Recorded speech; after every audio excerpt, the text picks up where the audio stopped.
भावना के भूखे भोलेनाथ। एक गांव के बाहर छोटा सा शिव मंदिर था। उसमें एक वृद्ध पुजारी रहते थे। एक दिन एक गरीब माँ अपने नन्हे से बालक को मंदिर के द्वार पर छोड़कर चली गई।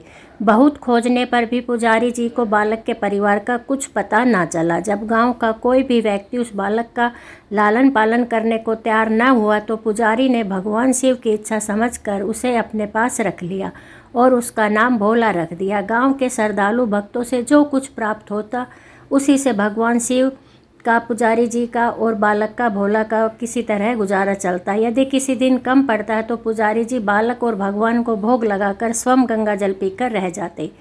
एक धीरे धीरे भोला बड़ा होने लगा और अब वह पुजारी जी के कामों में हाथ बटाने लगा। वृद्ध पुजारी जी के थके हारे हाथों को कुछ आराम मिलने लगा, इसलिए उन्होंने भोला को शिव मंदिर की सफाई, भगवान शिव की पूजा, उनको भोग लगाना, उनकी आरती करने की विधि अच्छी तरह से समझा दी। अब वे स्वयं भगवान शिव के नाम जप संकीर्तन समय व्यतीत करने लगे। एक दिन भगवान शिव के मंगलकारी नाम शिव शिव शिव का जप करते हुए ही उनके प्राण छूट गए। अब बालक भोला का इस संसार में भगवान शिव के सिवा और कोई सहारा ना रहा। उसने पुजारी जी की ये 3 बातें कभी नहीं भूली। नंबर 1, भगवान भोलेनाथ शिव शंकर को ताज़ी गरम रसोई का ही भोग लगाना। नंबर 2, भगवान को भोग लगाए बिना स्वयं कभी भी कुछ भी नहीं खाना। नंबर 3, भगवान शिव पर विश्वास रखकर कभी भी किसी भी वस्तु का संग्रह नहीं करना, बासी भोजन का भी नहीं। यदि कोई भक्त पहले से बना भोजन या मिठाई मंदिर में दे जाता तो बालक भोला उसे गरीबों में बांट देता। वह ताज़ी रसोई बनाकर ही भगवान को भोग लगाता, उसके बाद ही स्वयं प्रसाद ग्रहण करता और यदि बचता तो उसे बांट देता। यदि रसोई बनाने को सामग्री न होती तो भोला बाबा और भोला भगत दोनों गंगा जल पीकर ही रह जाते। एक बार बरसात का मौसम आया और 3-4 दिन तक मूसलाधार बारिश होने से मंदिर में एक भी भक्त नहीं आया। भोला अपने भोले बाबा को गंगा जल का ही भोग लगाता और उसे ही पीकर रह जाता। भोले बाबा बालक की भक्ति और सहन शक्ति की परीक्षा लेते रहे, किंतु आखिर में अपने भक्त बालक को भूख से तड़पते देख उनसे रहा ना गया। वे सेठ के नौकर का रूप धरकर हाथ में भोजन सामग्री की पोटली लेकर वर्षा में भीगते हुए मंदिर के द्वार पर जा पहुँचे। उन्होंने आवाज़ लगाकर भोला को बुलाया। उसके हाथ में पोटली देते हुए बोला, सेठ जी ने यह कच्चा राशन भेजा है, इससे रसोई बनाओ, भोग लगाओ और स्वयं भी प्रसाद पाओ। मैं कल फिर आऊँगा। भोला भगत ने आशीर्वाद दे उसे विदा किया और सूखी गीली लकड़ियों के धुएं में गरम रसोई बनाकर भोले बाबा को भोग लगाया। पूरी बरसात के मौसम में भोले बाबा नौकर के वेश में भोला भगत को सीधा देने आते रहे और स्वयं भी गर्मा गर्म रसोई का भोग पाते रहे। एक दिन भोला भगत ने सोचा कि सेठ जी को कच्चा राशन भेजते हुए 4 महीने चले हैं, किंतु वो स्वयं कभी भी मंदिर में प्रसाद ग्रहण करने नहीं आए। अगले दिन जब भोले बाबा नौकर के वेश में सिद्धे की पोटली देने आए तो भोला भगत उनसे बोला, भाई तुम्हारे इतने धर्मात्मा सेठ जी कभी स्वयं मंदिर में प्रसाद लेने नहीं आए। इस कारण मेरा हृदय अत्यंत दुखी हो रहा है। अपने सेठ जी से कहना कि कल वे भी मंदिर में प्रसाद ग्रहण करने अवश्य पधारे।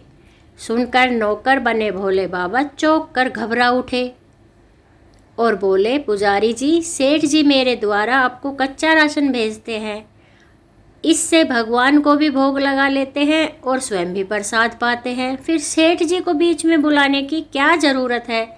जैसा चल रहा है वैसा ही चलने दीजिए ना। भोले बाबा, ऐसे कैसे चलने दूँ? भोला बोला, आपके धर्मात्मा सेठ जी इतने दिनों से कच्चा राशन भेज रहे हैं, क्या मैं उन्हें भगवान का प्रसाद देने का अपना कर्तव्य भी पूरा ना करूं? मैं किसी का उधार खाने वाला नहीं हूं। अपने सेठ जी से कह देना यदि कल भोले बाबा का प्रसाद ग्रहण करने न पधारे तो मैं अब उनका कच्चा राशन लेना बंद कर दूंगा।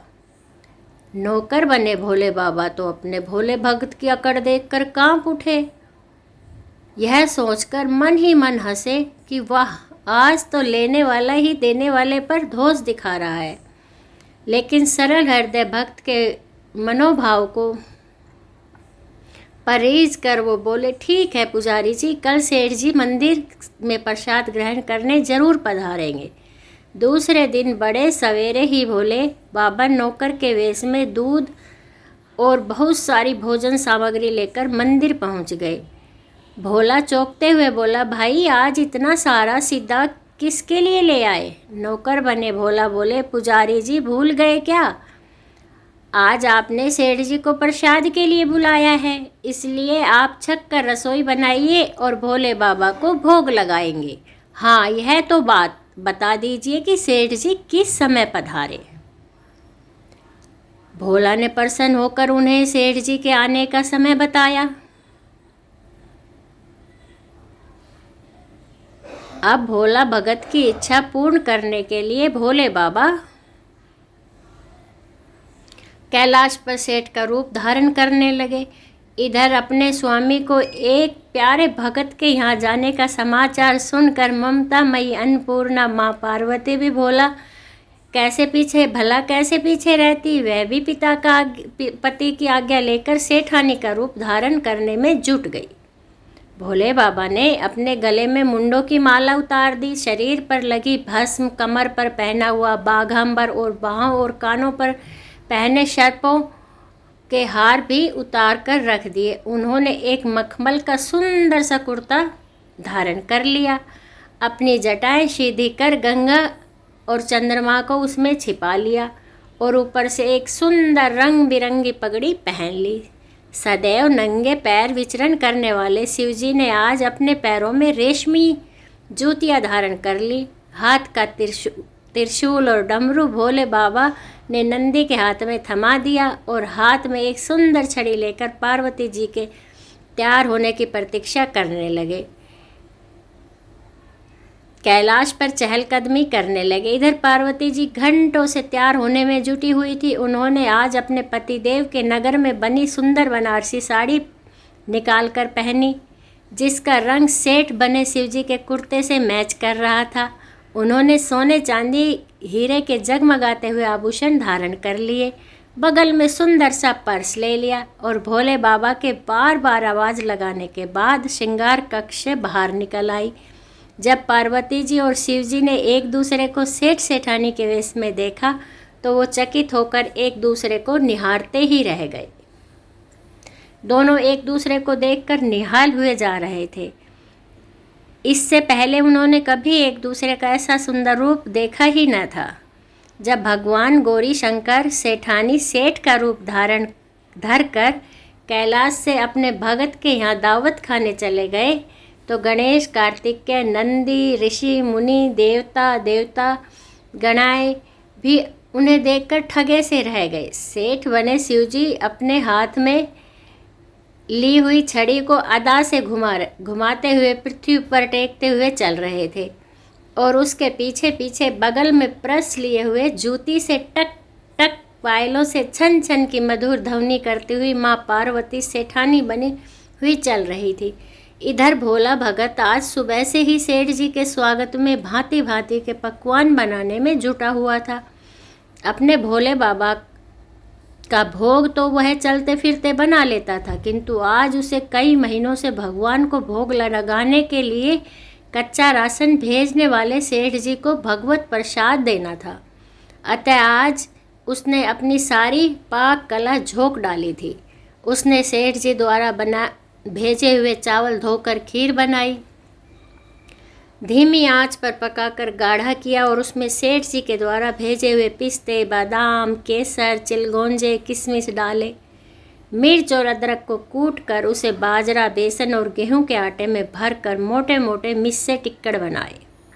रसोई बनाकर भोला भगत पुनः स्नान करने चला गया ताकि स्वच्छ वस्त्र पहनकर भोले बाबा को भोग लगा सके और सेठ जी को उनका प्रसाद दे सके। जब भोला भगत स्नान करके लौटा तो देखा सेठ जी प्रसाद ग्रहण करने के लिए स्वयं तो आए ही हैं, संग में अपनी सेठानी जी को भी ले आए हैं। भोला ने झट दोनों से राम राम की, उन्हें आसन दिया, बैठाया और बोला, मैं अभी भगवान को भोग लगाकर आता हूँ, फिर आपको प्रसाद परोसूंगा। भावना के भूखे भोले बाबा से भूख सहन नहीं हो पा रही थी, इसलिए वे बोले, पुजारी जी भगवान को जल्दी से भोग लगाइए, मुझसे भूख सहन नहीं होती है। भोला भगत बोला, सेठ जी भूख तो मुझे भी बड़ी ज़ोर से लग रही है, किंतु मैं अपनी भूख के कारण भगवान को भोग लगाना नहीं भूलता। यदि दुनिया के सारे लोग इसी तरह अपनी भूख के लिए भगवान को भोग लगाना भूल जाएं, तो भगवान तो भूखों मर जाएंगे। सेठ जी बने भोले बाबा एक पत्तल उठाते हुए बोले, पुजारी जी आप भोग लगाइए, इधर मैं पत्तल परोस लेता हूँ, मुझसे भूख सहन नहीं हो पा रही है। भोला भगत सेठ जी बने भोले बाबा को डांटते हुए बोला, सेठ जी भगवान के काम में ना तो जल्दबाजी चलती है और न कंजूसी। मैं जब तक भगवान को भोग नहीं लगा लेता, आप रसोई के पास भी नहीं फटक सकते। चुपचाप इधर बैठ जाइए और ओम नमः शिवाय जपते रहिए। मैं अभी आता हूँ और आपको पेट भर भोजन कराता हूँ।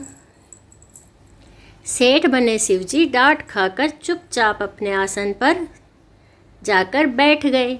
सेठानी बनी पार्वती उनकी यह दशा देखकर बड़ी मुश्किल से हंसी रोक पाई, लेकिन जैसे ही भोला भगत पत्तल में सामग्री लेकर भगवान को भोग लगाने मंदिर में गया, शिवजी पार्वती को मौन रहने का संकेत करते हुए चुपके चुपके पैर रखते हुए रसोई में पहुंच गए और उन्होंने एक एक व्यंजन उठाकर चखना शुरू कर दिया। भोले बाबा तो प्रसाद को चखते ही भौचक्के रह गए। खीर में चीनी की जगह नमक भरा हुआ था और सब्जियों में चीनी भरी हुई थी। जैसे ही भोले बाबा ने रोटी का एक टुकड़ा तोड़कर मुंह में दिया, वो सी सी करने लगे, क्योंकि रोटी में मिर्च ही मिर्च भरी थी। वे सी सी करते हुए उल्टे पैर भाग आए और अपने आसन पर जा बैठे। माँ पार्वती अपने स्वामी की यह गलती देखकर खिलखिलाकर हंस पड़ी। इससे पहले कि भोले बाबा पार्वती जी के सामने कुछ सफाई दे पाते, भोला भगत ओम नमः शिवाय का जप करते हुए उसके भोग को रसोई में मिलाकर उसे पवित्र बना डाला और फिर सेठ जी के सामने पत्तल परोसकर हाथ जोड़कर बोला, सेठ जी अब आप भी जी भर कर प्रसाद पाइए।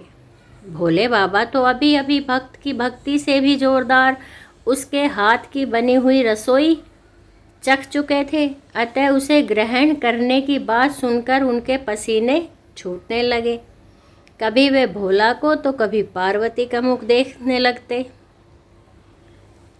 भोला तो सेठ जी की ढील बर्दाश्त नहीं हुई और बोला, सेठ जी अब क्या हो गया?